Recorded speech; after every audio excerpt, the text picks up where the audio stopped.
Must have known that I would try everything. Oh yeah.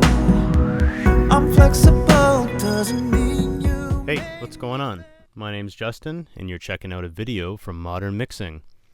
Today I'm going to be talking about mixing harmonies around lead vocals. Now, of course, this is like anything else in mixing, it's very subjective. Some people like these things to be a little bit louder, some people like it to be a little quieter. And also it depends on what the artist or the musician or whatever it is that they're trying to go for and what they want. So there's no really right or wrong way to do it, but what I'm going to do is I'm going to show you how I did it in this particular case, and then I'm going to sort of go over my thought process, why I did certain things, and then hopefully through all of that, you don't go out and copy me, but you take certain things from that and you're like, oh, that's kind of interesting, or yeah, that's maybe I need to go back and check my vocals, my backgrounds, and make sure that, I don't have these problems, or this is not going on, or, maybe I'll add this little creativity, whatever it is. Hopefully you can take something from it and then use that onto your own project, because, again, that's what it's about. So I have the harmonies here. You see them. There's 4 of them here. So it's basically just 2 harmonies and one, two that are panned to the left and 2 that are panned to the right. So it's basically a double stack.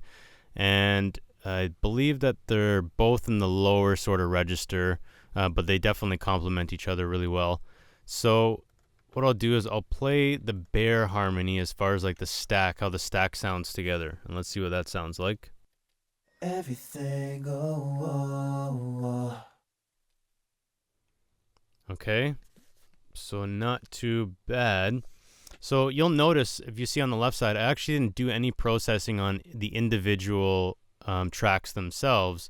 Now, not that that's a bad thing or a good thing. It's just, again, it comes down to your taste and sort of what you want to do. Sometimes I'll go in and, maybe there's a lower harmony in the vocals, and I'll sit there and take an EQ and sort of, sculpt out some of that low end that may be disruptive to the rest of the harmonies.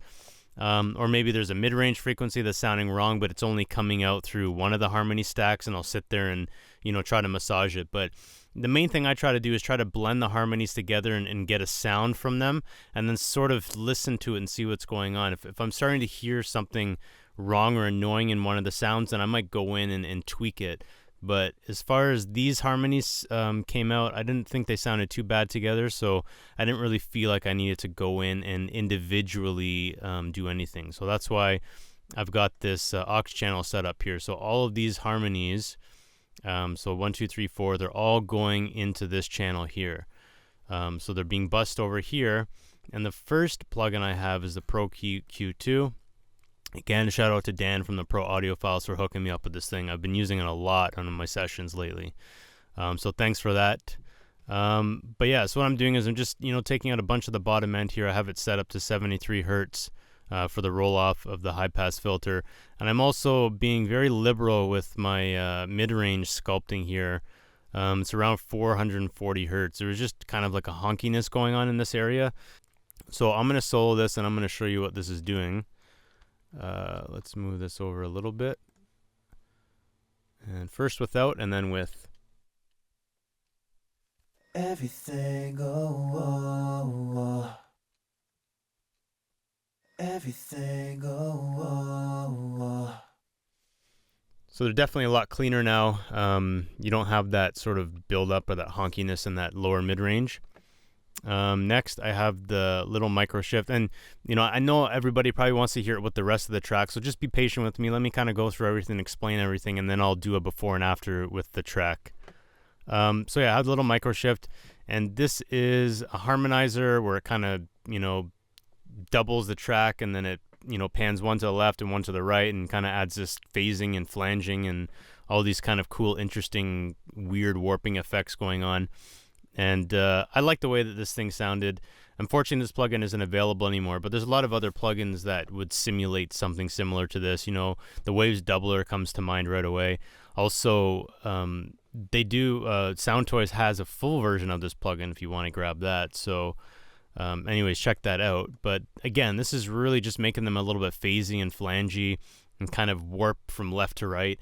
And when I got the original sort of mixed or sort of the balanced version from Amir, he did some sort of affecting or phasing to the vocals. So I kind of wanted to stick with that theme. I think his, if you listen to his, it was a little bit more, a lot more phasing than say I did. But again, I wanted to still keep the same theme because I liked what it was doing to the vocals. So anyways, I'll play this and we'll see what it sounds like. Everything, oh, oh, oh. Everything, oh, oh, oh. You can immediately hear it's doing something phasing and, just something warping the vocals in a weird way. Next, I have the little Primal Tap. To be honest, I don't really pull this thing out too much, but for whatever reason, I decided to use it on this track, and it was pretty useful. And normally what I'll do with delays is I'll set up a separate, send and return, and I'll send the vocal to an aux channel, do my delays, and then return it back into the mix. But in this case, I felt like putting it directly onto the actual harmony bus itself worked really well. And that's only because it has a mix knob here. So what I'm doing is I'm setting up this 129 milliseconds here is set up in time with the record. And then what I'm doing is I'm multiplying that by 4, so 4 times, and that brings me up to an eighth note delay. But the interesting thing is, instead of setting this up as an eighth note already, anytime you increase this multiple here, so from going from 1 times to 2 times to 4 to 8, etc., it basically takes out a lot of the high end. So you're lo-fiing the sound as you go up in your multiple. And that's why I started out pretty low at 129 and then sort of multiplied my way up to an eighth note, because I could have even went lower here and then multiplied it by 8. But the thing was, I felt like it was cutting out too much and it lo-fied the sound too much. So I think around this 4 times area, it just gave me this nice lo-fi sound. And then what I also did is I drive the input pretty hard here. So it's about 75%, and that's adding some distortion to the actual delay sound itself. So it's kind of getting me this gritty lo-fi sound. Then I set the feedback maybe about 10 to 15%, and then the mix knob is not up that much. So it's probably like, I don't know, maybe anywhere from 5 to 7%, somewhere in there. That's just a complete total guess. But anyway, so you're going to hear what's going to happen. And even having this mix knob really, really low, it's still actually adding a lot of delay to the record. So you'll hear that. But yeah, let's demo that right now so you can hear what I'm talking about. Everything, oh, oh, oh. Everything, oh, oh, oh. Okay. So it sounds a little bit busy right now, but just wait until we get into the rest of the mix. You'll hear how it does this nice musical thing to the harmonies. After that, I got the Waves R-Comp, and this is really, really just smoothing it out like crazy. I'm basically flattening these things so they stay put. I don't really want them to go anywhere. I don't want them, barely want any dynamics to happen on these particular vocals. And if you know me, you've seen a lot of my tutorials. You know that I use this thing a lot. I don't know. I can't explain it. It just seems to work every time I use it. So I have it set up to opto, really, really fast attack, 1.6 milliseconds, a release about 160, and a ratio of 8.6 to 1.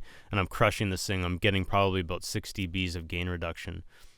So let's demo this. Everything, oh, oh, oh. Everything, oh, oh, oh.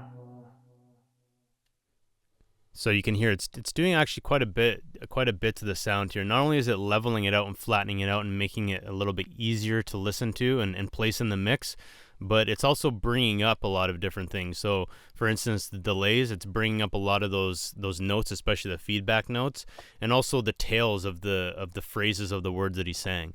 So it's doing a lot. It's bringing a lot more intelligibility to the sound, but it's also bringing certain things up.